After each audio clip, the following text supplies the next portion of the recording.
Welcome back, everyone, to our special Winter Weather Getting Answers. Now, we've already touched on this year's forecast, as well as the problems ice can cause during the season. And now we turn our attention to the climate to see if our winters truly are different from the past. Western Mass News meteorologist Jacob Wyckoff tackles that topic. When I'm out and about in the community, one of the things that I hear the most is how bad the weather was back in the day. Now, is that true? Was the weather really that bad? I've got a lot of data to go through. Let's see what I find. Data for Westover Air Reserve Base dates back to the 1940s, and what I've done is I've graphed the snowfall back to then to see if there's any trend we can find. For extremes, Springfield only got 16.1 inches of snow in 1979 to 1980. Compare that to the record amount of 107.7 for the winter 1995 to 1996. On this graph, we can see the yellow line as the trend. There has been a very slight decline in snowfall in more recent years.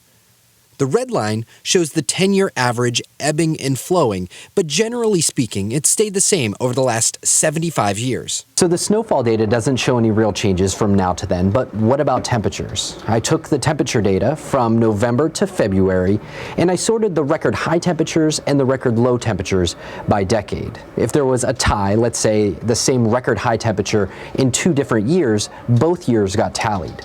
The results are pretty interesting. When it comes to our coldest decade, the 1960s takes the cake with 36 record low temperatures. On the flip side, the 90s have 30 record high temperatures. Combining both record highs and record lows shows our current decade, the 2010s, taking the crown for the most extreme decade.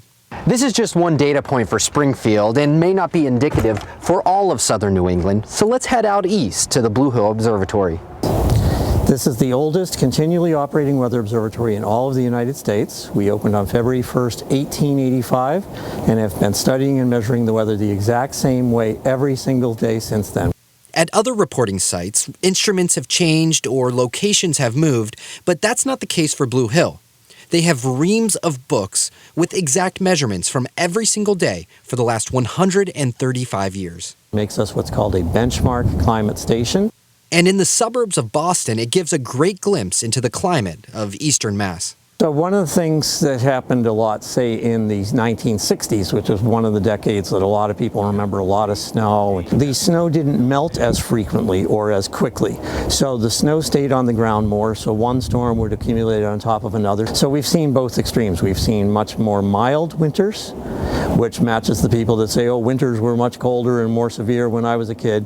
That is likely true, but then we can show them a winter of 2015 and say, look how much snow we got. This fits into our current climate change research, where extremes are getting more extreme. Cold shots are getting colder and mild spells are warmer. So why do our memories make us think that it was so much worse growing up? What actually happens with memory is that it's much more malleable, much more fallible than most people realize. Western Mass News spoke with Matt Brubaker, an assistant professor and director of the undergrad psychology program at Springfield College. They think our memories act kind of like a video camera, right? Where it's recording our daily lives, and then whenever we recall memories, bring them back up, that we're simply just replaying that video. And that just isn't the case. Brubaker points to a theory called the reminiscence bump, where enhanced recollection of memories occurs for events during our formative years. As we get older, we tend to hold on to memories from our childhood and our adolescence much more than as we hit our 20s, our 30s, our 40s. There's a lot of milestones that we're hitting during that time. By the time we get to our 20s, 30s, 40s, who really cares, right? We want to forget how old we are. So before you stop and say winters were so bad back in the day, maybe that was the case, but how do you know for sure unless you really check that out? Because if we're just relying on our own intuitions, our own memories, research is pretty clear on that, we need more than that. For Western Mass News, I'm meteorologist Jacob Wyckoff.